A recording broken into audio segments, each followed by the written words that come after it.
Bonjour à tous. Aujourd'hui, je voudrais que nous parlons du protocole du docteur William Davis, qui est en fait un cardiologue américain qui est bien connu au niveau des États-Unis et qui exerce en tant que cardiologue depuis plus de 30 ans. Donc, c'est un docteur, un cardiologue qui a vraiment d'énormes expériences en cardiologie. Voilà, il faut dire que le docteur William Davis a carrément abandonné la manière, je vais dire, standard, préconisée par l'hôpital de pouvoir soigner les malades qui ont les AVC, les crises cardiaques et l'hypertension. Donc, il a mis en place un protocole pour pouvoir aider les personnes qui veulent réduire leur tension artérielle ou bien réguler leur tension artérielle de façon naturelle. Voilà, tout d'abord, je vais dire que tout ce que je vais annoncer ici n'est pas un conseil médical. Donc, si vous voulez appliquer ce protocole-là, où il va falloir consulter, il va falloir vous entendre avec votre médecin d'abord. Voilà, donc je continue pour dire que nous allons voir les différentes étapes pour pouvoir réguler la pression artérielle, parce que le docteur Davis pense qu'il est possible de le faire de façon naturelle au lieu de se baser sur les médicaments pharmaceutiques. Et nous verrons d'ailleurs ce qu'il a dit. Donc, fort d'une vaste expérience en soins coronariens et soucieux des résultats pour le patient, le docteur Davis souligne que les médicaments conventionnels contre l'hypertension artérielle ne parviennent surtout pas à éliminer les risques cardiovasculaires résiduels et peuvent même entraîner les effets secondaires importants. Il préconise donc des modifications de l'alimentation et du mode de vie qui ciblent les causes sous-jacentes de l'hypertension, telles que la résistance à l'insuline et l'inflammation. Voilà, la résistance à l'insuline, qu'est-ce que c'est? La résistance à l'insuline, c'est lorsqu'on produit, notre pancréas produit trop d'insuline. Vous voyez, quand on produit trop d'insuline, on arrive à ce qu'on appelle la résistance à l'insuline. Donc, le docteur Davis préconise donc une modification de l'alimentation et du mode de vie qui cible les causes sous-jacentes, comme j'ai dit, de l'hypertension, telles que la résistance à l'insuline et l'inflammation, en s'appuyant sur les expériences des populations de chasseurs-cueilleurs qui maintiennent une tension artérielle saine sans médicaments. Donc, il veut parler là des personnes qui vivent en brousse en quelque sorte et qui ont une pression artérielle saine. Voilà, son approche intègre la science nutritionnelle, les changements de mode de vie et des stratégies innovantes pour la santé intestinale afin de favoriser le bien-être cardiovasculaire. Donc, ici, le docteur Davis veut simplement dire que pour pouvoir réguler sa tension artérielle de façon naturelle, lui, il préconise par exemple un mode de vie, de veiller sur son mode de vie, changer de mode de vie, et puis notre nutrition, notre alimentation, et également prendre soin de son intestin, son estomac.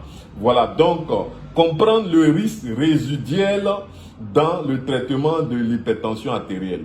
Le docteur Davis explique que même lorsque les personnes parviennent à une tension artérielle normale, grâce à plusieurs médicaments que ces personnes-là utilisent, elles peuvent néanmoins être exposées à des risques cardiovasculaires importants appelés risques résiduels. Cela met en évidence l'inadéquation des traitements médicamenteux, car ils n'offrent pas une protection complète contre les dangers associés à l'hypertension. Donc le docteur Davis souligne qu'une polythérapie, bien qu'efficace pour réduire la tension artérielle, ne réduit pas nécessairement les risques d'événements cardiovasculaires. Donc ce que le docteur Davis veut dire ici, même si vous prenez vos médicaments pharmaceutiques, et que vous arrivez à stabiliser votre tension, cela ne vous met pas à l'abri de développer les maladies cardiovasculaires, voire les AVC. Voilà, donc c'est ce qu'il vraiment il faut comprendre. Et d'ailleurs, le docteur Davis dit que c'est ce que eux-mêmes ils appellent en médecine, ils appellent le risque résiduel. C'est ce qu'ils appellent le risque résiduel. Donc les effets secondaires importants, d'ailleurs il y a aussi, en prenant les médicaments pharmaceutiques, il y a les effets secondaires de ces médicaments-là qui existent aussi. Donc le docteur Davis détaille les effets secondaires indésirables des médicaments couramment prescrits tels que les diurétiques, qu'on appelle les thiazidiques et les bêta-bloquants. Ces médicaments peuvent entraîner des déséquilibres minéraux, notamment de faibles taux de potassium et de magnésium associés à de graves problèmes de santé, notamment les arythmies cardiaques et la mort subite d'origine cardiaque. Voilà, le docteur Davis souligne l'importance de prendre en compte ces effets secondaires lors de l'examen des traitements médicamenteux contre l'hypertension.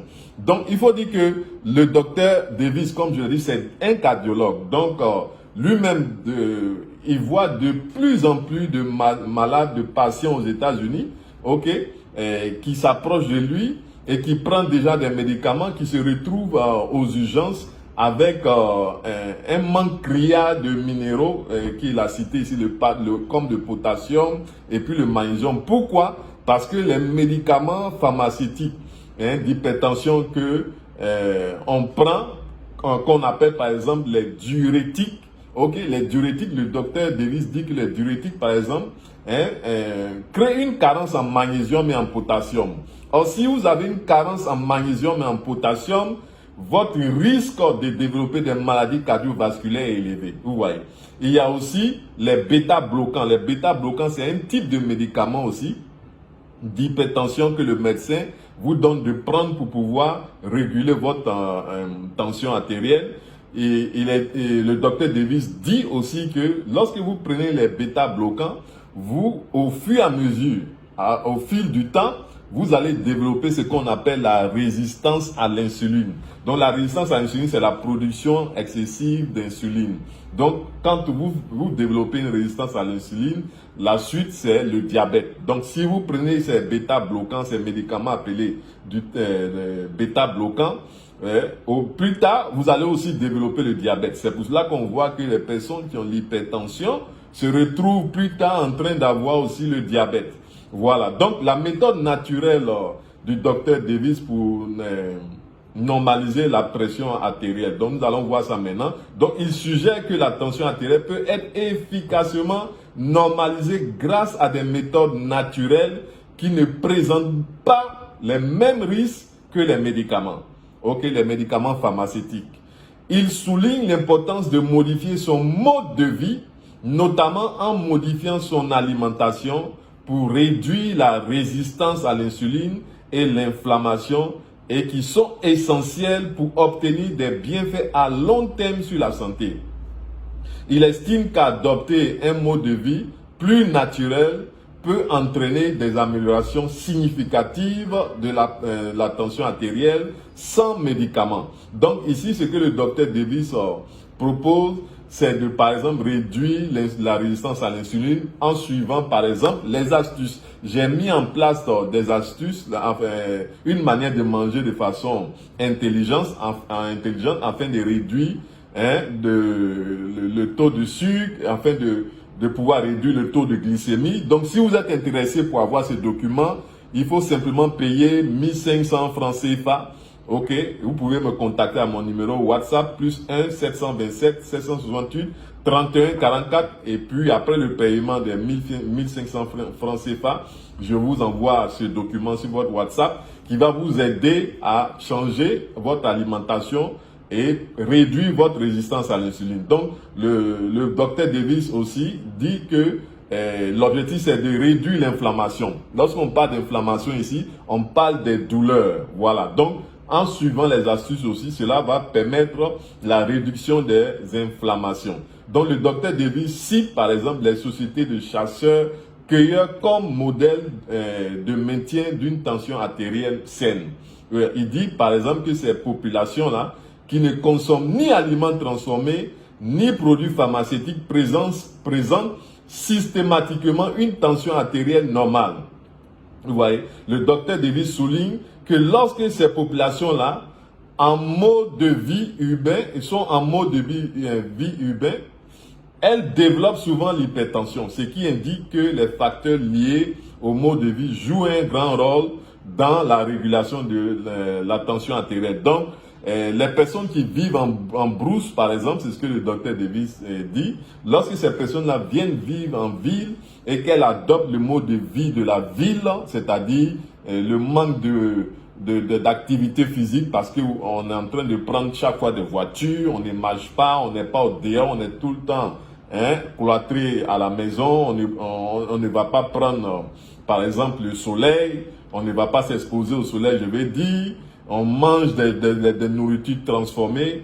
Voilà, il dit que toutes ces choses-là favorisent, encouragent l'hypertension artérielle quand ces personnes qui vivaient en brousse là reviennent en ville. Voilà, donc le docteur Davis préconise un régime alimentaire proche des habitudes alimentaires ancestrales des chasseurs-cueilleurs, privilégiant les animaux entiers, les légumes et un apport minimal en glucides. Bon, ce qu'il appelle glucides ici sont les féculents, c'est-à-dire tout ce qui est du riz, foutou, igname, farine, atiéké, etc.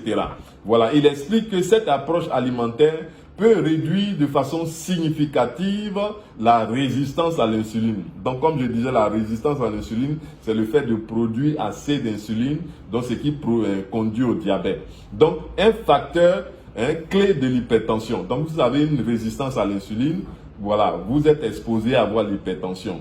Donc, en éliminant, par exemple, les céréales, le sucre, le quaker, par exemple, on peut améliorer la santé métabolique et réduire la tension artérielle.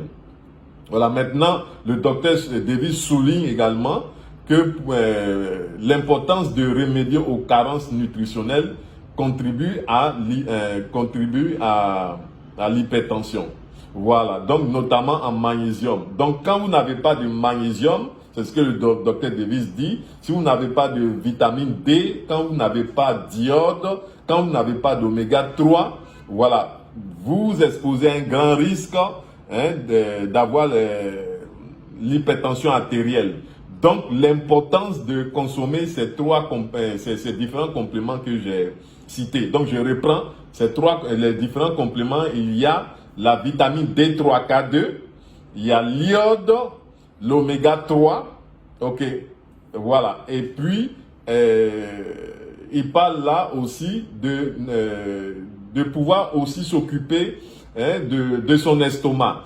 Pour l'estomac, pourquoi il parle de s'occuper de l'estomac? Parce que vous savez, quand vous avez un problème de ventre, quand je vais parler de problème de ventre, je vais dire par exemple tout ce qui a trait à la constipation, ulcère, douleur abdominale, remontée gastrique, dans tous les cas, tout ce qui a trait au ventre. Si vous avez des problèmes de ventre que vous négligez, que vous avez déjà l'hypertension, que vous avez déjà le diabète, ça va compliquer les choses. Donc le docteur Davis préconise de pouvoir traiter ces problèmes de ventre-là, par exemple, en prenant un yaourt qu'il a mis en place et que je compte bientôt vendre aussi à Abidjan.